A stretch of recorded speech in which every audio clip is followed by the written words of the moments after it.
Good morning, Senate Economic Development, Housing and General Affairs. It's Tuesday, and I don't really even know the date, but happy working week.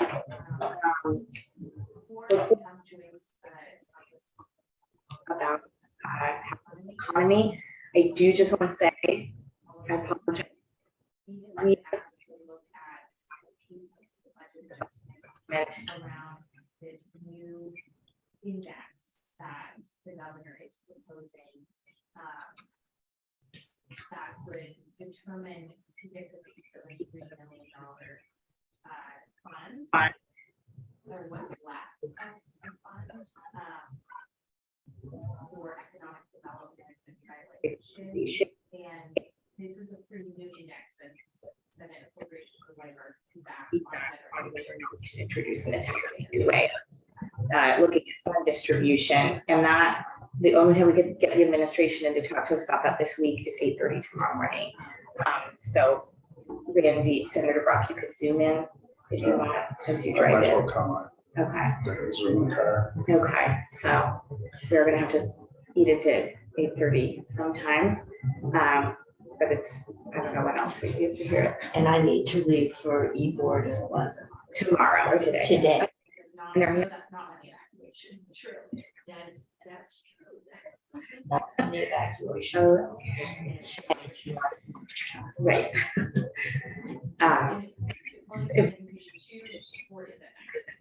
So we're gonna let Joyce take housing and the economy. I've met Senator Harrison, so that's good. Quick introduction. I've been here at JFO since 2014. I spent most of my career in Washington, D.C. I was at the Congressional Budget Office where I was living long-term budget for the government, Social Security and Medicare. So that's recent expertise because then I also spent 10 years the Social Security Administration working on Social Security and was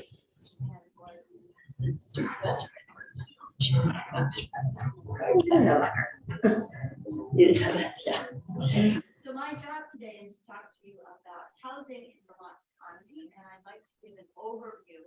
This PowerPoint presentation has nice figures and charts. Maybe you can refer to this as you're working through the discussion in weeks to come. So my talk will first look at how housing impacts many aspects of the economy, and we'll look at more demographics in Vermont.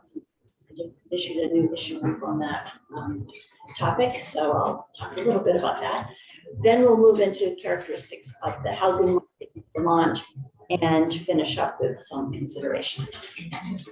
So part one.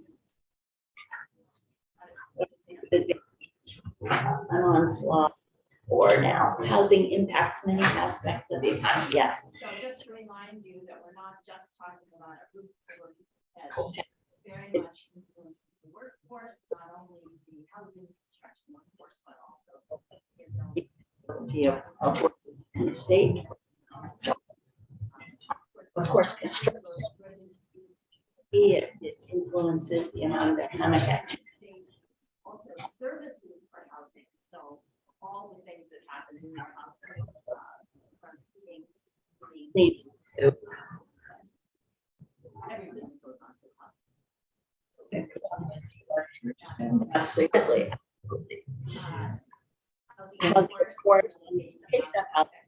Transportation, accessibility for people to get to grocery stores and schools and work and so forth and so on. So there is an active conversation now about dense town centers versus spacious lot sizes in rural areas, and how do we think about those two together. Heating and cooling, which loops into climate change and what do we do about greenhouse gas emissions. The age of the housing stock very much influences all of that because it's hard to weatherize old homes. Then we have the wastewater treatment issue, which affects the density of housing in downtown areas. And finally, today, the day of the release of the Early Childhood Education Report, the location of housing affects education and people's access to childcare. Okay, so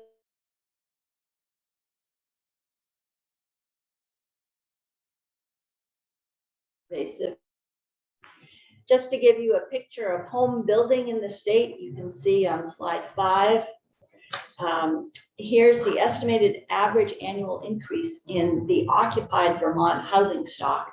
And you can see how it has dropped decade over decade. We were building a lot more housing back in the 1980s and then has steadily dropped. This comes from the American Community Survey, which is done every 3 years. And most recently, the look back was from 2017. Just ask a question if I can. Sure. And that is, how is that compared to the change in population? Right, so population has been pretty flat since the 80s. I'd have to check on that, but certainly 90s and aughts and 10s, it was relatively flat. So per capita, It's going we've down. had a That's it. decrease. Yeah, no. And then the next question, of course, is there any data as to why? Well, there are lots of theories why, and when we get to the very end, the considerations, we'll be talking about some of those reasons. And I'll be hinting at them as we go through, certainly. Okay, a quick look at demographics in Vermont, and I'd like to go to the next slide, Scott. The next one. Yeah, good. Okay, so this is a figure that comes from that new housing issue brief, which I will advertise shamelessly. It's now on the JFO website. I took a good look at the census data from 2020 and also the new estimate for 2021 and compared 2021 population to 2010 population in the state. And this is by single year of age. So for example, there were something like 5,000 births. That means age 0 people in 2021. And in 2010, there were over 6,000 births, slightly over 6,000 births. So you can see this is the number of people by single year of age going forward. The most noticeable feature of this chart is the big hump that is the baby boomers. You can see that back in 2010, they were mid 40s to almost 60, I guess. And that hump has moved over to the right so that they are now mid 50s to about 70, okay? And that's gonna matter for the workforce. I get annoyed when I hear that the workforce has declined by 20,000 since the pandemic, because part of that would be expected because of demographics. Many, many thousands of people are retiring every year because they're aging out of the workforce. So you would expect the decline in Vermont's workforce. Okay, but this also has implications for housing, obviously. If people are staying in their 4-bedroom houses when they have only 2 people and the kids have left the nest, that means that maybe younger people cannot find the housing that they would like to buy in the state. Okay, so that's just while we're here. I will also say you can see that the workforce, so 25 to 54, that prime age workforce, there's been a net decline. You can see that very clearly. It's the space in between the 2 lines that's changed, right? So there's been a decline in the workforce since 2010, no doubt. Finally, let me just say that spike up at the end of the chart where it says 2010 and 2021, the census reports all people ages 85 and over in one lump. So we don't know how many people are 100 or 88 or whatever. We only know that there's so many people, unfortunately. Okay, moving on to slide 8, please. Yes. So this just shows you the shares of the population by age group. And you can see that the big changes since 2010 have been a decline in that 40 to 54 prime age worker age group, right? That's the decline in the working population. And a big increase in the 65 to 79 population. And that's the group that's probably mostly out of the workforce, but may be staying in large homes, unless they have downsized, which is less common, I think, these days. But Well, where is there to downsize? yes, exactly, yes. Okay, let's move on to slide 9, please. As of 2017, 69% of all Vermont households had 2 or fewer people. Wow. And you can see these figures, these bar charts, are from a report by Sean Sheehan when he was working for JFO, for the Tax Structure Commission. And you can see, compared to other states, Vermont has lots of people living alone, and that's been increasing a lot. I'm looking at the lower left chart. That's been increasing a lot, and it's quite large. You can see that married couple households are declining with or without children. Single parent families are declining. Non-family households are increasing. So that's quite a change here. What is a non-family? No related people living together. So maybe 3 friends are living. Okay, yeah. Right. Not related by, Yes. But it's multiple people, or is this single people as opposed to living alone. as opposed to roommates? Actually, I don't know if that's inclusive of living alone or not. I don't know. I can check. If you're living with other people, you aren't living alone. That was my assumption, but evidently So it's that's a not possible. It's not Well, I necessarily the don't know. case. I don't know. But non-family could include living Right. alone. Maybe. We don't know We yet. don't know. We That's don't know. right. Okay. To be checked, yeah. That depends on how the survey defined it, I guess. Okay, so now I'm moving on to slide 10, please, thank you. Could And- non-family households be a couple that are not married, living together? Yes, but what happens to civil unions? I think, I don't know if that's I counted think as family. that's, yeah, I don't know, I don't know. because now we have marriage, we used to do this, yeah. Right. We'll have to ask Sean how we count It it. may be what the survey counts, yeah. Yeah. Okay, so I'm going to be showing you a series of charts that come from FRED. FRED is the Federal Reserve Economic Data System. FRED sounds much more friendly. So here we have the home ownership rate for Vermont in red on the top. So you can see that home ownership is much more prevalent in Vermont than in the United States as a whole. I think, I know somewhere it might have got lost in translation. Demographically, though, we're looking at states where there might be a more diverse many. population. Absolutely. And Many differences. Vermont has higher Age. home ownership, but if you Rural. looked at racial gaps and things like that, you'd start to see that we're not doing so We great. don't have the big cities that have a high number of apartments. Right, that You- too. Yeah. Your options are kind of like. Your option, Yeah. yeah, I mean, outside of Burlington, that's predominant, we're rural, it's predominantly Right, single family homeowners. right. So this isn't necessarily something to hugely celebrate. We're just a little bit. Right. But it's something to keep in mind when you think about what is the housing stock out there.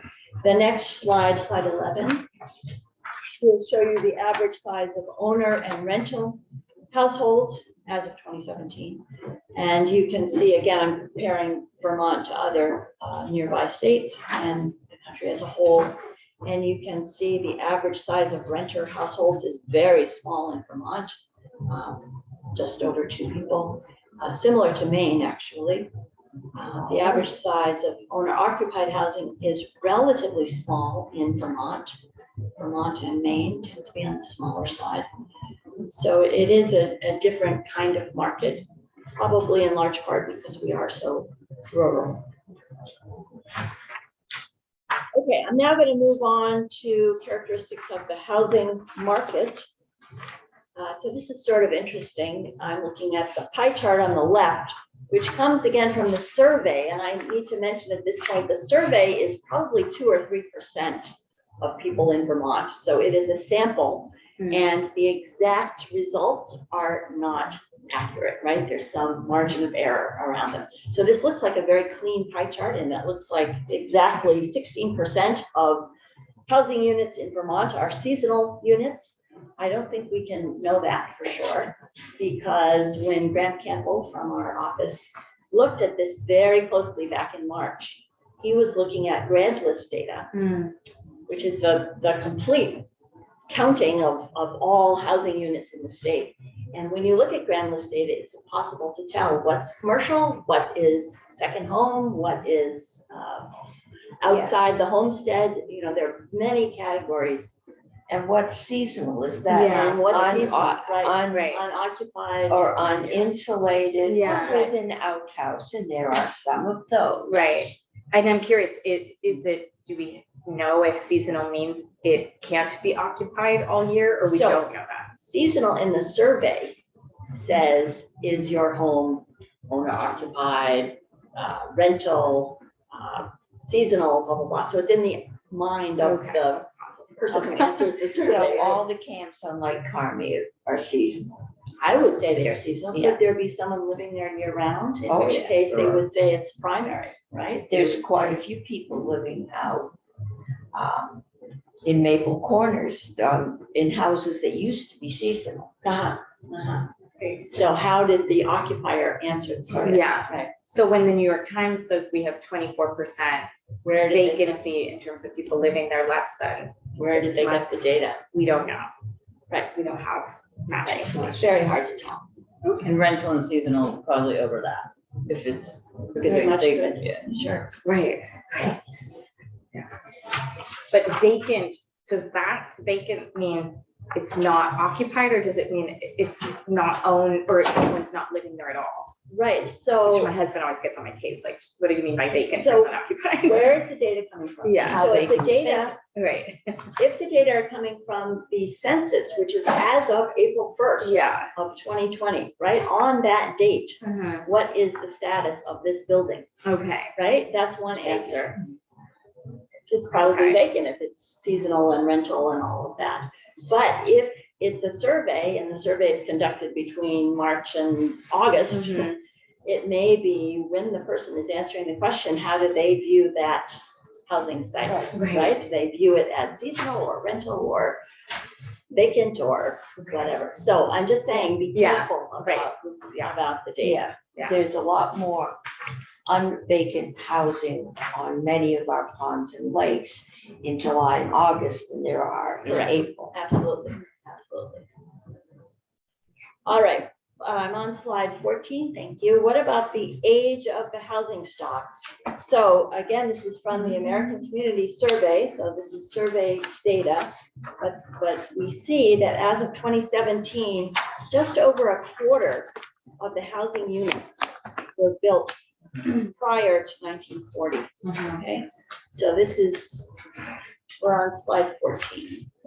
Is that I'm normal? getting there. There you go. Thank Is you. that I've normal for heard New you. England, or? This is for. I heard you. I just didn't know. if Isn't that, this where we like, are? the Oh, order is it is- different in New England? Oh, you're It's- so I good. don't- Like, I know we can't compare it to Texas or California, but is that, is I. 25%. We'll take a look at that. Okay. Right. So again, something to keep in mind when you think about, installing heat pumps, right? First, you have to weatherize those little homes before it makes sense to install. Even if they have the blocks in the wall. Absolutely.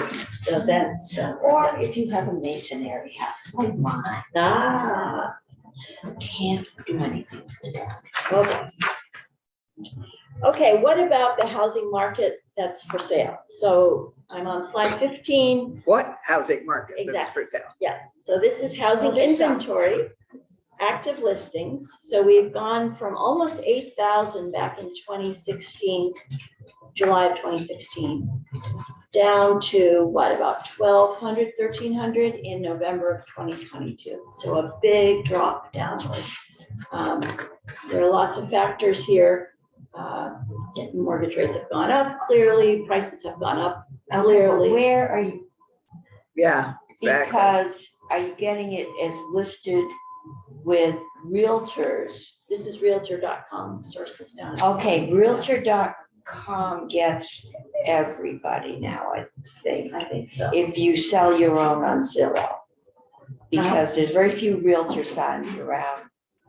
But there's a lot of people selling their own house online. Uh-huh, right. That's a big change. Uh-huh. And I think if you can, at some point, it would be great to see single family versus condo townhome, because a lot of what we're talking about is an affordable starter home, and just Right. knowing is, I just don't know where there are any condo or townhomes. Or I wonder if they have the data by Yeah, this by price. type of house. Duplex would help, Exactly, yeah, just like, because by us, there's a lot more townhouses and duplexes, but they're not condos. right, yeah. Yeah, I would assume this was any, this is any, but if any. there's a further breakdown. This is active single family and Okay. condo Right. slash townhome Right. listings. Yeah, If they can break it down. yes, I will take a look. Okay, moving on to slide 16. Here is the price index for single family home sales and refinancing appraisals. Okay, so they're trying to move beyond just the sales of single family houses to also include the refinancings. But you can see since 1984, the index has moved from what, 120, let's say, up to more than 700, so more than a sevenfold.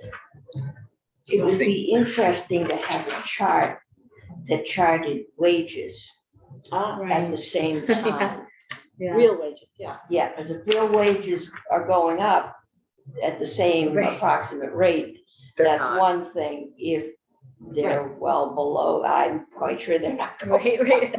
Well, and But then- they have a red line on there. Yeah. And then the interesting That's thing a, would it's a, be, that's a great idea because as we know, our wages have not kept up and Vermont's wages in particular are so much lower than everyone around us. right, and then you want to think about below median priced homes and wages for below median wage earners Mhm. versus Yes. Right. above Yeah. median and above median wage growth. And then there's building costs.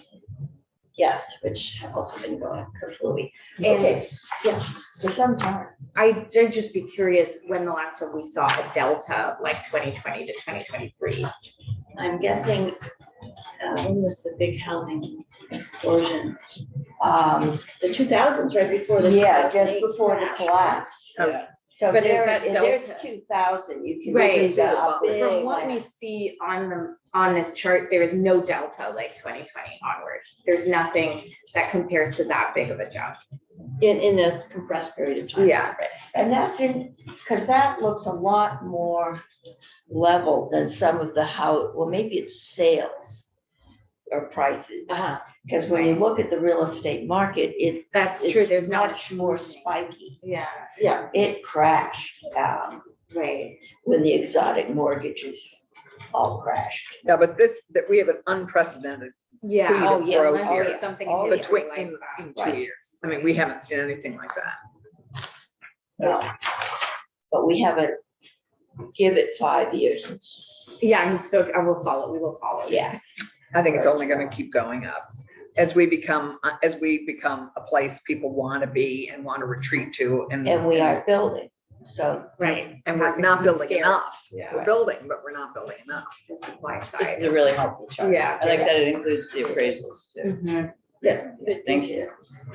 So slide 17 shows us regional variation, and it's wrong to think that the housing market in Vermont is a single market, right? It's very much Right. driven by location. So you can see that the median price, and again, the median means half the sales are above and half the sales are below. So the median price in Chittenden County, 467,500. And the median price in Essex, 154,950. So big difference. How are we doing? If Oh, there's, my. yeah, You have, if there's Oh, my. something that you wanted to really Okay. point to, I think the rest we can kind of read and. Yeah, we're almost Yeah. there. You did want to ask about the rental vacancy rate. yeah, So that appears on slide 19. And you can see how low we are in Right. Vermont in terms of rental vacancies. Yeah, the blue line is the country as a whole, and we've had such a steep decline. We've been low in Vermont, but Mhm. now a really steep decline. well, at many areas, zero. I mean, less than 1%. Find anything. So let's just, I do have a slide on our investors buying up Vermont's housing. So you Mhm, should that's read of through interest, that. yeah. That's pretty interesting, yeah. So they have the lowest presence in any state, which Until, is very interesting until very recently. Until Figured COVID. out, yeah, until, yeah, until right. 2021. And now we're dropping back again to that low share. So things change quickly. And so my last, I think that will, I think that's gonna, I think it'll continue to rise though. I think it'll probably. speculation on climate and Yeah. stuff, I think we're only gonna see more. Could be. And also it'll depend on if we build other forms of tourist accommodations. Yes. Yep. Yeah. Yeah, so that ties into some things to think about on slide 22, yes. So I start with land use and development, Act 250 issues, zoning rules are a big deal. Yeah. Many places have 5 acre zoning, single family dwelling only. A lot of places are now moving to allow more units per acre and. But the amenities that does every place need cement sidewalks with granite curbing. Yeah, sure, yeah. I now live in a McMansion and I don't have a sidewalk. Every downtown needs nice sidewalks with Yeah, Well, granite curbing. downtown, but does my cul-de-sac neighborhood need a sidewalk? I don't know. I wish my, Good question. but I'm gonna have a stroller. Okay, we've got Sorry. tax policy, healthcare Yeah, policy, yes. we've got low got a lot income, of- middle income, we've got short-term Okay. rentals, long-term rentals, diversity, infrastructure, and. Yeah, and we will keep Yeah. these in mind Do you with our know the housing. state of Vermont would not allow Montpelier to build a water filtration plant larger than our average growth for the last 5 years? So Wow. Berlin, we put the tanks or the plumbing under the ground, so we didn't have to tear it up. Berlin has salt contaminated water. They had to build an entire new filtration system because the water Montpelier takes from Berlin, we can't process enough. Wow. The state of Vermont's rules, I Was still- remember yeah. when Deb Yeah. Brighton went Yeah. around and told towns, it's not economically viable for you to build housing. Wow. Okay. Oh, my. Okay. So we've lost, And that was in the Yeah. 90s. Okay. and we're paying the price now. I was there. Thanks so